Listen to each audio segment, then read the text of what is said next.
One of the things, by the way, I find fascinating at the moment is all of the opposition parties are all kind of crying and screaming about the fact that you've got Sunak and they're saying it's not democracy, but almost all of the parties have an almost identical process. So if they were in government tomorrow and they had the same thing happen, they would have the same process to follow. So all of these opposition parties that are upset about what's happened, why aren't they currently busying themselves changing their own rules so it wouldn't happen if they was in charge? Anyway, let's talk, shall we, about Suella Braverman, because we've just been talking then, a couple of people brought up immigration. I know that Labour have tabled an urgent question about whether or not she should have been allowed back in or reappointed. It was quite a shock reappointment, I have to say. A quick show of hands in the room. Suella Braverman, do you think that she is the person to fix the absolute shambles that is occurring in the channel at the moment?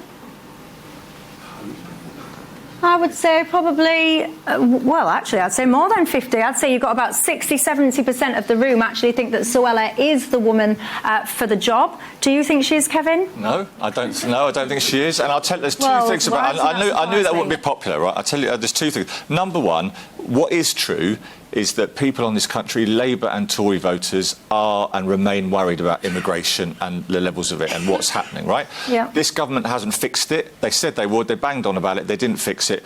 There's two issues. Her form of enjoyment, what she dreams about, which gets her excited and happy, is dreaming of filling planes to Afghanistan, right? That's wherever it was. Rwanda, right? Rwanda. So Rwanda, right? Hang on.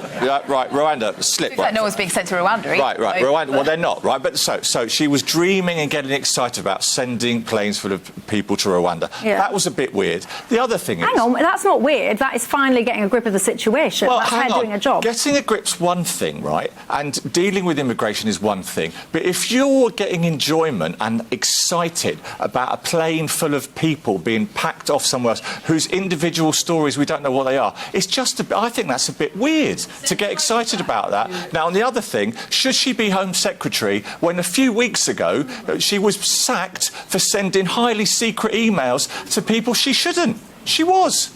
She resigned. She did. My audience is saying she resigned for that. Okay, yeah. She was given a second chance. There you go. He says she was given a second chance. Charlotte, where do you stand on it?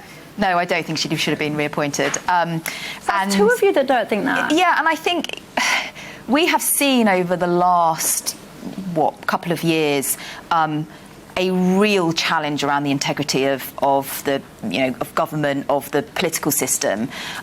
There are rules. If I in my organisation broke whatever the standards are that I had to comply with, I wouldn't be allowed to carry on. And Kevin's point that you have highly classified documents. I worked in government. You have highly classified documents for a reason. People go through clearance to be able to read those documents. The fact that she willfully sent those documents to someone who didn't have the clearance is actually quite a serious matter. And more than that, perhaps actually the reason that I'd maybe want to present back to the majority, as you say, of the audience who think she is the right person.